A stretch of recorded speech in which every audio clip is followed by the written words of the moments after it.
From Houston, Texas. My name is Reddy Neumann. I'm an immigration attorney with the law firm of Reddy Neumann PC, and I'm also the writer behind the blog immigrationgirl.com. I'm here today with my partner, Rahul Reddy.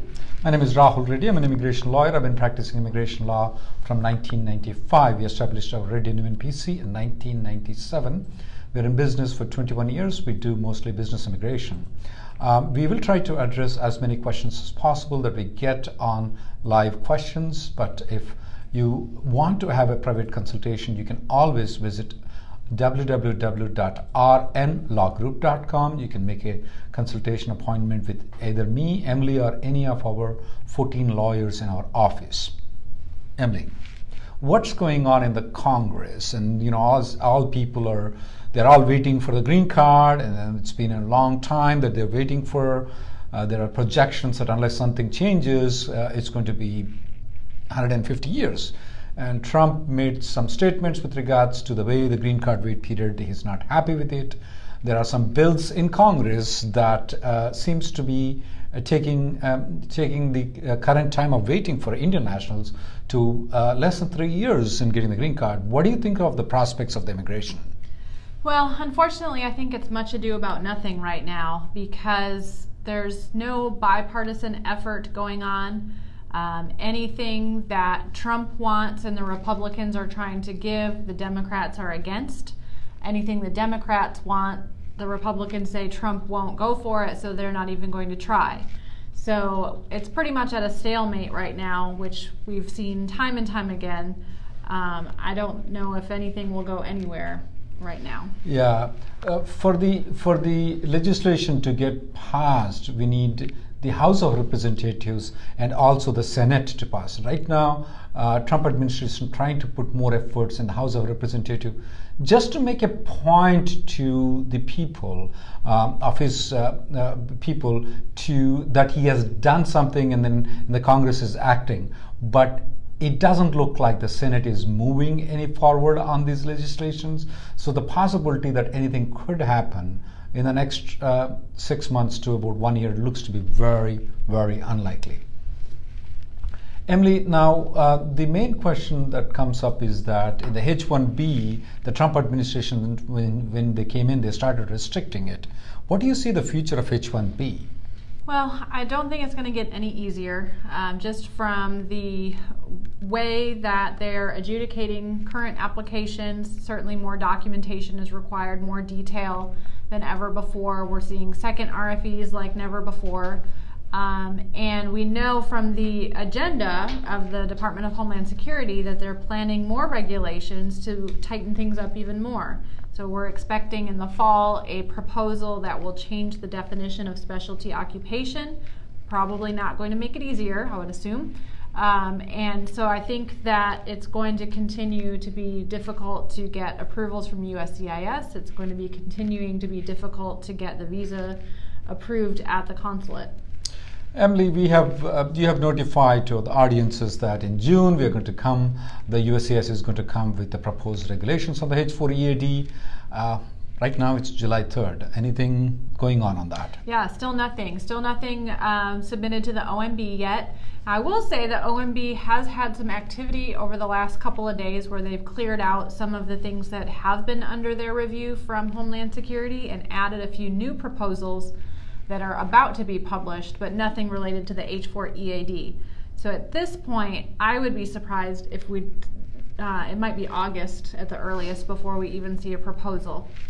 Sandeep is wishing us the happy holiday, and he's also asking the question that if the H1B has been withdrawn after he converted into H4 visa, if the previous H1B has been withdrawn, can he convert back into H1B without subject to the cap?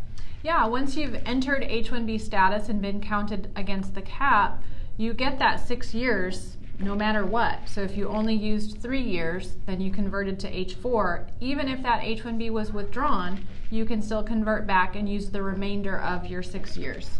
So I don't see any problem with that. Emily, the question is coming up more on what, as you've seen that the immigrants are a little bit more entrepreneurship than than what they are supposed to be. And naturally, they're more entrepreneurial because they came all the way from their home country here. They have a lot of these questions, and I'm going to ask some questions to see where you stand it on. Can an OPT guy do the Uber?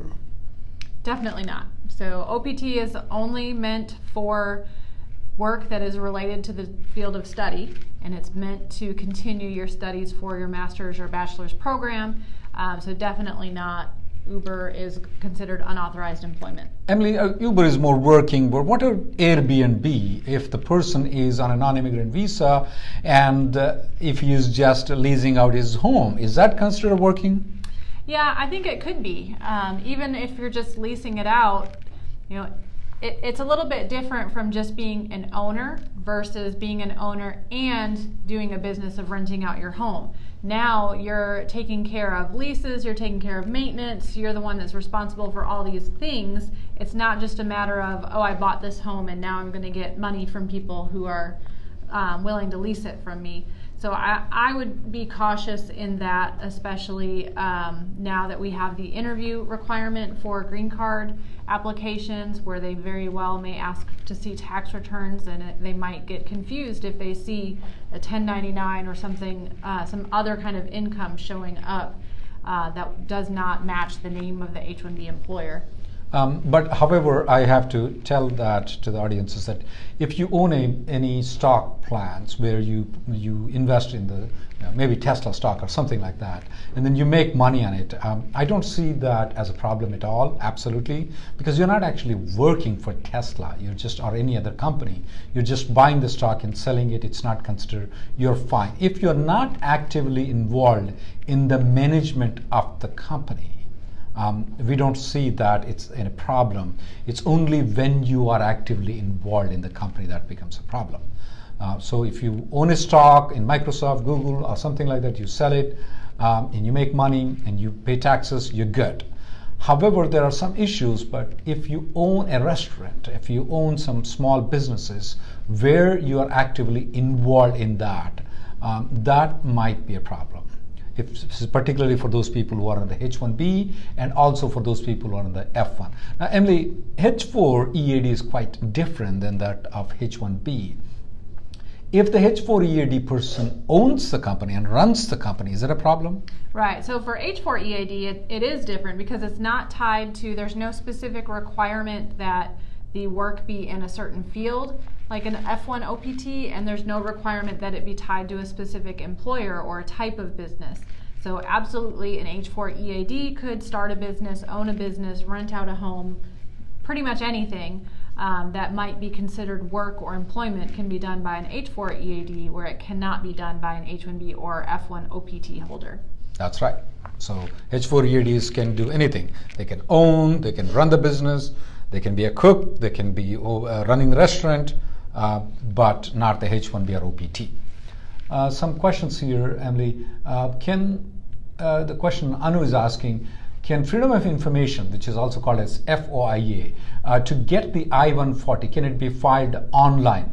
Yes, it could be filed online. They made the provision to file online now. Nowadays, it's very easy to do it. We recommend that if you don't have the I-140 approval copy with you, get the entire petition with you, and that will be very useful for you.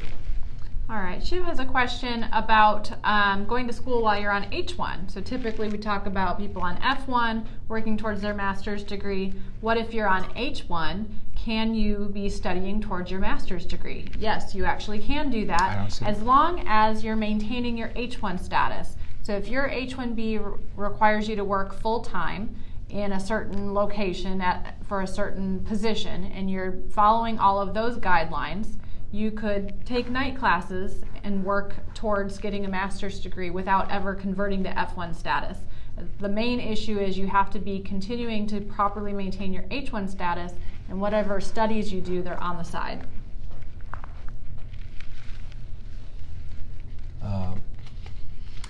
Let's go to Sapana's question about SOC codes and H1B difficulties. Computer system analyst. Ooh. Yeah, so that is a difficult code, and I do think the wage level comes into play quite a bit. So especially a higher wage, level 4, definitely has a better chance of approval compared to a level 1 or level 2 computer systems analyst. Still get RFEs. Worked on one just a couple of weeks ago where it was a level 4 computer systems analyst. But it was pretty clear that they were being paid a lot, and therefore it helps make the argument that this is a more complex and unique systems analyst position compared to many others, and that did help get the approval, I think. Mithun has this question with regards to if the H4 EAD has been revoked, what would be the options available when they are running a company? You need to be careful on that, though. You should be able to dispose of the company if you are running a company. So I'll be very careful if I'm investing in some options where it requires a personal presence in there, like a restaurant or something like that. You might be selling that thing for pennies just because you are running out of time, you need to get rid of it. So if it is like an Airbnb or something like that, I mean, you can just you don't have to lease anymore further, so you're good there. But if it is something where you're actively involved in it, you might be in trouble though when you run out of the H4. We're expecting that when the H4 EAD is, if and when it's going to be revoked, you will have enough time. They will normally give time to allow you to move into other areas if you are eligible for. So you should get enough time for you to have alternative options there. But yeah, that's a good point that you have noted, that what happens for the company that you're running. Yeah, Ayush has a question that is very common and very important to be aware of. Say that you're on your cap-gap OPT right now, so your OPT has ended, your H1B was selected, so now you're in the cap-gap, and what if your H1B gets an RFE and it continues to be pending after October 1st? Can you keep working? No. Until the cap-gap period ends on September 30th. So from October 1st onwards, you could stay in this country, but you cannot work based on the cap-gap until the H1B is approved. So cap-gap allows you to work, but if the H1B is denied before October 1st, then you need to cease working. If you convert your H1B into consular processing, then you need to stop working. You also need to cap ends on October 1st, so you cannot continue working after October 1st. Can the employer pay more salary? So the LCA wage is $80,000. I'm getting $120,000. Is that something, a violation that you look into? Yeah, I think that could be a problem. So when you are submitting the LCA, you're required to list the actual offered wage. So if you're offering 120, you had to put 120 on the LCA. You can't put a much lower wage. There are a couple of issues that raises. Number one, if you're listing maybe a level 1 or level 2 wage, but you're actually paying much more, maybe the job is a lot more complicated and requires a higher wage than what you're listing. So you may have misrepresented the job in your H-1B petition. And then the other issue is with U.S. workers. The whole purpose of the LCA is to notify U.S. workers when they place that posting notice that there's a job opening that is about to be filled by an H-1B worker, and that posting has to list the salary offer in it. So if the posting says the job is only being paid $65,000, that U.S. worker might pass up the job. But if they knew you could actually earn $120,000, they may have actually wanted to apply for that job. So I do think it's a big risk to do that. I would recommend that you speak with an immigration attorney about that and determine whether an amendment might be needed to be filed in order to fix that error. Kiran has this question: how long it's taking for the PERM application which has been filed, and how long it's taking I-140 application to be adjudicated? PERM is taking approximately around 3 to 4 months once it's been filed to get it adjudicated though. I-140 is taking approximately 6 to 9 months for it to be adjudicated. However, in the I-140 stage, you have a premium processing available. So if you do premium processing, it should be adjudicated in 3 weeks for the I-140. If there is an RFE, and then after your response, it's going to be 3 weeks afterwards. There's another question that came on the I-140. My I-140 has been approved with company A. I moved to company B and I have my H1B approval until 2020. but my company is not filing the labor certification or I-140. Can I extend it beyond 2020? Now, you said that your I-140 was actually approved in 2015, and you moved to this company in 2017, mid-2017. So it was after 180 days since your I-140 has been approved. And it's after the new regulations that kicked in January of 2017. So the I-140, even if your company withdraws it, it will stay with you forever. So even if the company B does not file the labor certification, because you have an I-140 that has not been withdrawn for more than 180 days, because it was not been withdrawn before the new regulations came in, you can use that I-140 to extend the company B's H1B. Absolutely no problem with it.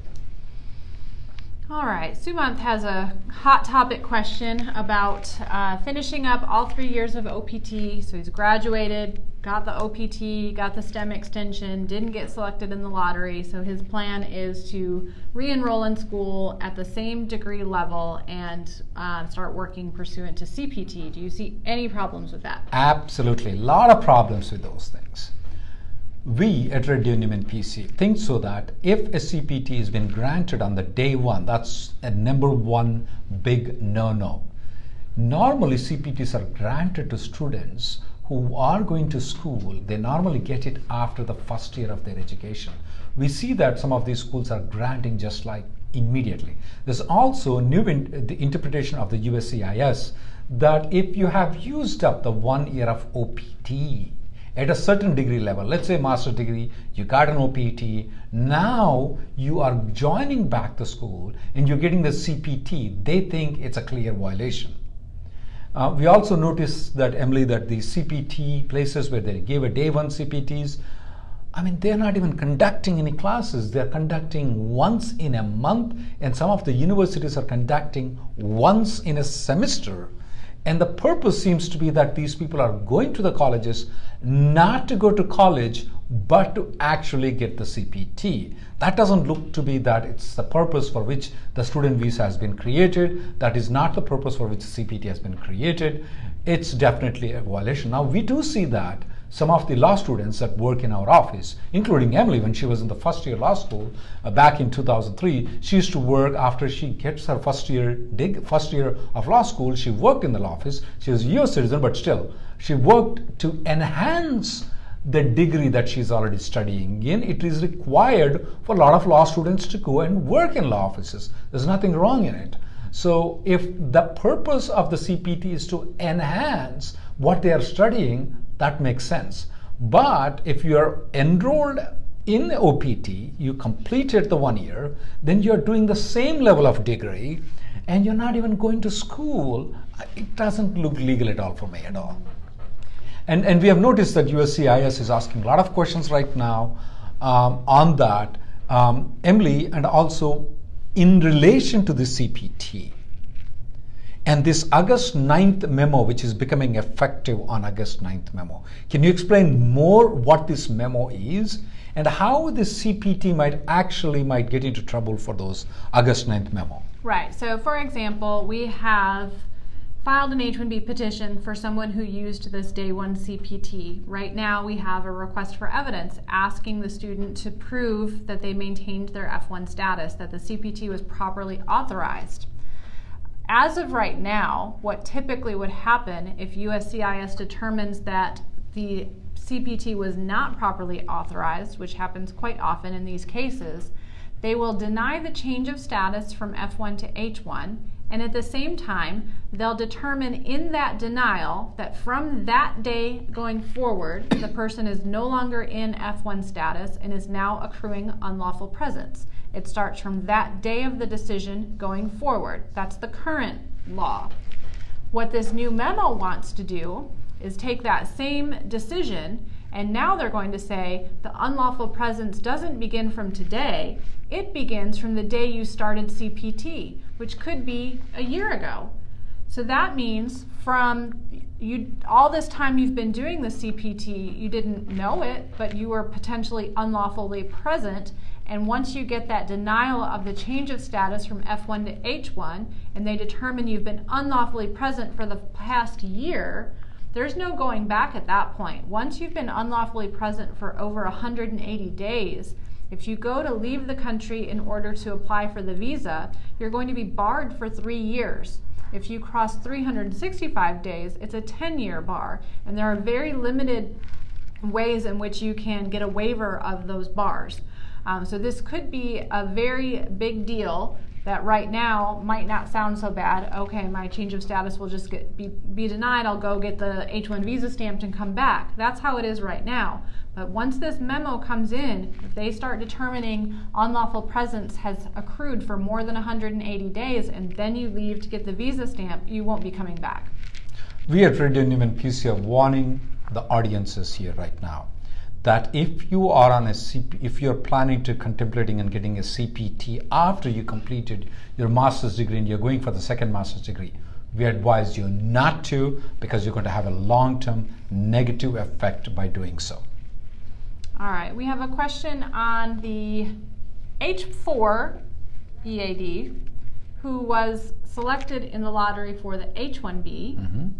Can and should they go back to H4 EAD after the H1 is approved? It probably is fine, but I would rather prefer you for at least to spend 1 day on H1B before you go to the H4. The reason is that we want to preserve your H1B. So let's say, for example, if you got the H1B approval and then you after October 1st week, you transfer to H4, you're good. I don't see any issues with transferring into the H4 EAD, absolutely. When you want to resurrect your H1B, the USCIS is going to look into if you were on H1B at any point of time, and if by any chance the company has withdrawn the H1B before October 1st. So that's the reason I would prefer that you wait until October, and then after October you convert back into H4, so that you will have the H1B option at any point of time to convert from H4 to H1B without subject to the cap. All right. Vishruth has a question. In the situation where there is an amendment needed because of a change in job location, is it okay to file it a couple weeks after you've moved and started at the new location? No. Now, Emily, in the same situation, I'll ask you the tough question. What do you do when you get the client that's going to say that? Yeah, so under the Simeo guidance, it is absolutely 100% mandatory to file the amendment before you can start working at that new location. There's no gray area in it. The memo is very clear. We see cases where USCIS will verify where the person was working up until the day of the transfer or the amendment, and then see if they moved early. And in those situations, the amendment has been denied where the person moved early. So that can be a major issue to have to overcome. Now, what if you've waited your 3 to 4 weeks and you haven't filed it yet? The only thing you can do is consult with an immigration attorney to get a more solid answer on that, but it can be a huge problem. It could be putting you out of status by delaying that. Mithun has a question. Can I sponsor my own H1B with my own business? The answer is no, you can't. Period. There's no exception for it. My I-140 has been approved 1 month ago. I want to move from company A to company B. Can the company B file based on the I-140 approval to get the 3 years extension if my 6th year is ending right now? The answer to the question is yes, they can file, and you can get you are eligible for getting the 3-year extension. But I want you to be a little bit careful on these things, because if before the H1B is adjudicated, if the previous company withdraws the H1B, the safety rule that you have is not applicable to you. That's only applicable if the I-140 has been approved and is pending for more than 180 days. In your case, if the company does not withdraw, you can get the company B's H1B approval, but if the company withdraws it, you will be in trouble in getting the company B's H1B approval. All right, Kieran is asking how long it takes to get the H4 EAD once the I-140 has been approved. So assuming that the spouse is already on H4, it's just a matter of filing the EAD application, and that's taking maybe 90 to 100 days to get approved right now. The difficulty is if you are filing an H4 along with it. So for example, if the spouse is maybe in F1 and now wants to change status to H4 and get the EAD, the H4 change of status processing time is ridiculously long right now. Yeah. The processing times online say anywhere from 4 to 12 months, but I think some are even longer. Yeah, it's very long, and the EAD cannot be approved until the change of status to H4 is approved. So if you're filing the H4 by itself, meaning separate from the H1, it can be a long wait. Typically, when you file H1B, H4, and EAD, they were adjudicating all of them together. Nowadays, I see sometimes they're not, but most of the time they're adjudicating all the things together, though. Yeah, I've heard a couple of recent reports, specifically in Nebraska, which Nebraska is where you file just an extension. So if you're filing a transfer or an amendment, they go to California or Vermont. Only extensions go to Nebraska, and Nebraska has been separating the H4 and EAD from the H1B and delaying the processing time for those. The STEM extension, Emily, that's a big issue. What's the rule about the STEM extension on working at the third-party location? Is that the same rule that is applicable for OPT? As our audience already know, OPT is given after you complete your degree, you get 1 year of work permit. And the STEM extension is, if you do have a STEM degree, you get 2 more years of STEM extension if your company is a verified company. Now, what's the rule about this STEM extension that recently happened? And why is it only that rule applicable to STEM extension? Why not OPT and H1B? Well, I think it depends on who you ask what the rule is. If you ask ICE versus USCIS. So we have the actual regulation, which does not prohibit off-site placement for STEM OPT. It simply says that if you're going to be placed off-site, you have to prove that there's a bona fide employer-employee relationship, which is very similar to H1B third-party placement. Now all of a sudden we have a random update on the USCIS website with no advance warning. We didn't even realize it happened until probably a month after it was actually updated, and all of a sudden it says that no third-party placement at all for STEM OPT, because the company that signs the training plan has to be the one that's actually giving the training, and they're thinking that it's the client site that's actually really giving the training if you're placed at the client site. It doesn't mention the regulations at all, doesn't give any way to prove that a bona fide employer-employee relationship exists. It just simply says we can't do this because we don't think ICE has access to do their site visits at the third-party site. Whether that is a violation of the regulatory process is a good question right now. We are seeing H1B change of status requests for evidence on this exact issue, where the officer notes that during the OPT, the STEM OPT time, there was third-party placement. They want all kinds of documentation related to it, but they don't really give any indication of whether it will be successful once you provide those documents. So it is a little bit risky right now to respond back, and there's a potential that the change of status could be denied based on what it says on the website, even if it isn't exactly what it says in the regulation.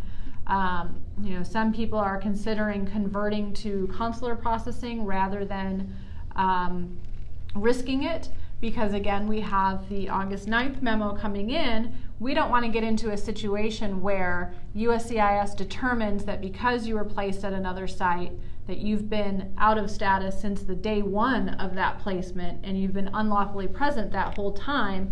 Now you are beyond the 180 days and you're subject to a 3 or 10 year bar, all because of a website update that nobody had any announcement about or no advance warning. So some people are choosing to convert their H1B petition to consular processing, where you are not mandated to document your maintenance of status while you're in the U.S. You have to be careful of that, especially if you're in the cap gap, because the cap gap only applies to cases that requested a change of status. So definitely discuss that with your attorney and whether you should respond, how you should respond, what the chances of success might be. In our office, I can say I don't think we've responded to any yet. So it'll be probably another 2 months before we start seeing the results of whatever we do respond to now. So it's a little bit of a tense situation for students that are stuck in the middle, not knowing which way to go. OPT is a problem, STEM extension is a problem, H1B is a problem with the wage levels, and the extension is a problem, amendment is a problem. It's all problems. I mean, Emily, it's been ridiculously horrible for Indian nationals right now. And I have this very nice Sachin asking this question. I got my labor approved and I-140 approved. How long it's going to take for me to apply for the adjustment of status and get an EAD? In a survey that in the well-written article by Emily and me, we have published in RN Law Group in February of 2018, we estimated the time period for your waiting will be 108 years if you file it today, minus the period of time that you already spent after applying the labor certification. I said 108 years. Repeat again, 108 years. Now, the Cato Institute published recently in June of 2018, which also did a little bit extensive survey, and the USCIS did release a little bit more information than what we had in February. They did come up with a figure of 150 years. I said again, repeat, 150 years. So unless there is some change in the legislation, unless there's some change in the interpretation, things are going to be bad. I mean, there is not going to be any adjustment of status for those people who are filing the labor I-140 if you belong to India. Now, if you don't belong to India, it's a different issue.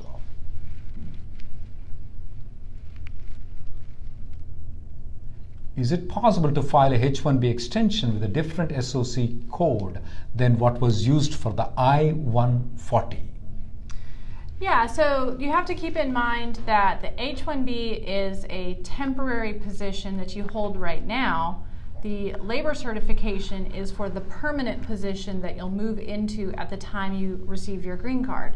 Those could be the same position, but they could be different. So it really depends on what today your job is, and the H1B should be filed based on that. It does not cause any harm to the I-140 that's been approved if your H1B is for a different SOC code. They really don't have any bearing on one another. It's once you finally do receive your green card, your position must be what was listed on your labor and I-140. This question, what Sankarsh is asking, never occurred to me until he asked me the question, but it's a very good question though. If the CPT, day one CPT is going to be an issue, is that going to be an issue for those people who are in H1B, who are filing for the extension of the H1B or transfer of the H1B? We have noticed, Emily, that I have to point out to you before you answer the question that remember in 2007 and 2008, some of the H1Bs were being filed with for-profit university, and then the H1B got approved. Now at the time of the extension and the renewal, their H1B is getting revoked because they filed in the master's quota, which they're not supposed to file. Right. Yeah, I think it's a slightly different situation because in that situation, it's the petition itself was not properly filed. It was filed in the wrong cap, so the person wasn't eligible. Here, it's not the petition that is the problem, it's the status that was the problem. Are they really can they go back and just revoke the change of status and say you've been out of status that whole time? I don't know. And I will point out that the August 9th memo that we're expecting to come out specifies that the unlawful presence guidance only applies to F1 students. It does not apply once you're in H1B status. So we don't know whether this could come back. Could it come back in a 485 application? It's really hard to say. It would be, I think, incredibly unfair for people who think they're approved for CPT, think they're doing all the right things, to find out years later that maybe it wasn't actually authorized. I don't know whether USCIS would go back and take any action on those. It's hard to say. Visruth is asking the same question again, whether the amendment can be filed 4 weeks after the joining. We would recommend that you consult a lawyer. And if you want to consult us privately, you can go to www.rnlawgroup.com. You can make an appointment with Emily, me, or any of our colleagues. The reason why we tell you is that it's a very sensitive issue, whether you should file it, not file it, what are the options that are available, because it might be that you are already undocumentedly present in this country. So you might want to consult privately rather than get all that advice in the Facebook Live. Ayush has a good question about potential job loss that happens in the transition between the H1B and from leaving from an OPT and going to the H1B. What happens if you lose your job in between? I have a blog post about that exact topic, so if you go to immigrationgirl.com, you should be able to search for job loss and find that post. But it really depends on a few factors. Number one, what stage are you at in your OPT? His example was he's already in the cap gap, so that is a very important factor. It also depends on what the company might be willing to do with the H1B. Are they planning on withdrawing it? Are they going to withdraw it before October 1st, or is a chance they might withdraw it after October 1st? The best thing for the student, if you want to take advantage of the fact that you got selected and your H1B is approved, you can request the employer to hold off on that withdrawal so that you can continue your cap gap. You could work on the cap gap for another employer. You don't have to work for the same employer that filed your H1B. And then right on October 1st, file an H1B transfer to the new employer. From that point, it's safe for the old employer to withdraw. So that would be best case scenario for the employee. From the employer's perspective, they may have to do what they need to do from the business side and may want to consider withdrawing the H1B before it takes effect. But that's definitely something to consider which way to go on that. Again, it's immigrationgirl.com. That's where she has cited the exact things of different scenarios, at what point of time the H1B is moving down. Another interesting question that came up here, Emily, is that some of these companies, we don't want to name them, they don't give the experience letters, and we need those experience letters, particularly when we are filing the I-140 application. What are the alternatives that are available when the experience letters are not being given by the company, or in some cases when the experience letters have been given, they just give this person worked from this time to this time with our company. They don't give the title, they don't give the job description. And in the I-140, the US says, we want to know the title, we want to know the job description, is it matching, and all those. If that's not the format their old companies are giving, how do we resolve those things? Yeah, I think it's a combination of secondary evidence and affidavits. So you might not have the letter of employment verification, but it's very likely you have an offer letter that lists what your title was at the time you were offered the job. You may have letters throughout about salary increases or things like that. You certainly would have your pay stubs, W-2s. And in addition to those documents, you can support those with affidavits from former coworkers. So if you have someone that worked with you that can attest to your job duties while you were there and the dates that you worked there together, all of that combined can be used for the I-140 to prove the experience requirement. I think sometimes it can be helpful if there is at least an attempt made to get the experience letter where you can show you've emailed HR and your request, or your request has been denied or not answered, or at least you tried, or maybe the company went out of business and you can show that there's a press release about the company going out of business. So you've got to have backup documentation to support what you're saying, but it is possible to still get the approval without the actual experience letter. Prashant has a good question. He has I-140 approved, and now he wants to go to India, and then maybe he wants to come back later on the H1B. He's already in H1B. He wants to come back later on H1B. Can he come back without subject to the cap? I'm assuming, Prashant, that your I-140 has been approved for more than 180 days, you said 2 years, so that's good, 180 days. So yes, absolutely no problem. You can go to India. You can come at any point of time without subject to the cap. Because your I-140 is approved, even if you have used up 6 years of H1B, you can 7 years down the line, you can still get the H1B approval, come back without subject to the cap. Nowadays, in the 2017, we noticed a lot of denials when the extensions or transfers are occurring.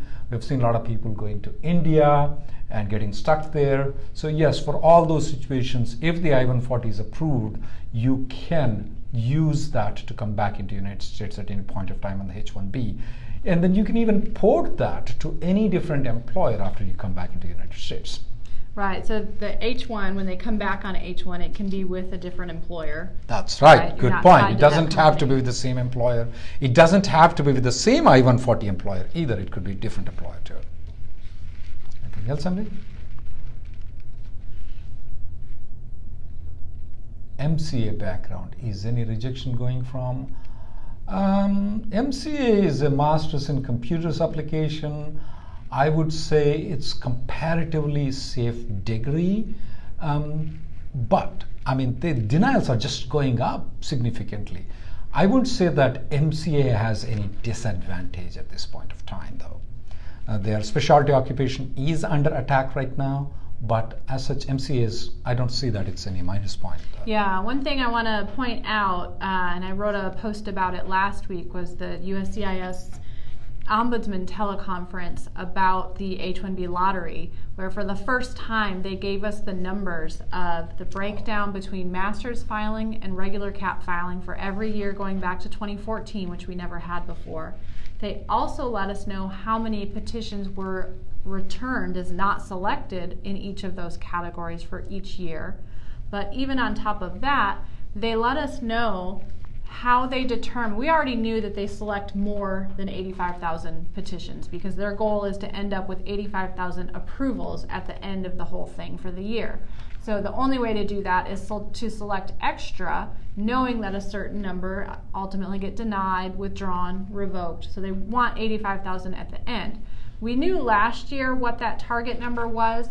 We found out for this year they increased it even more. So they actually took an extra 25% petitions this year compared to the 85,000 that are available, which makes me wonder what are they planning to do with those 25% extra?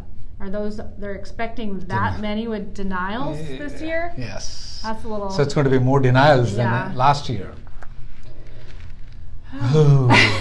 Sachin has this very other good question. If I move to Canada on a PR, well, that's probably is a good idea, getting a PR in Canada, because I'm an Indian immigrant. I know how you feel, Sachin. Being an immigration lawyer, I would advise of USA. I would advise you, yes, please try to get the PR in Canada. That probably is a good option. What you said is that if you have not used the 6 years of the H1B, can you come back on the leftover H1B at any point of time? Yes. If you have not used that 6-year complete period, you can come at any point of time back on the H1B without subject to the cap.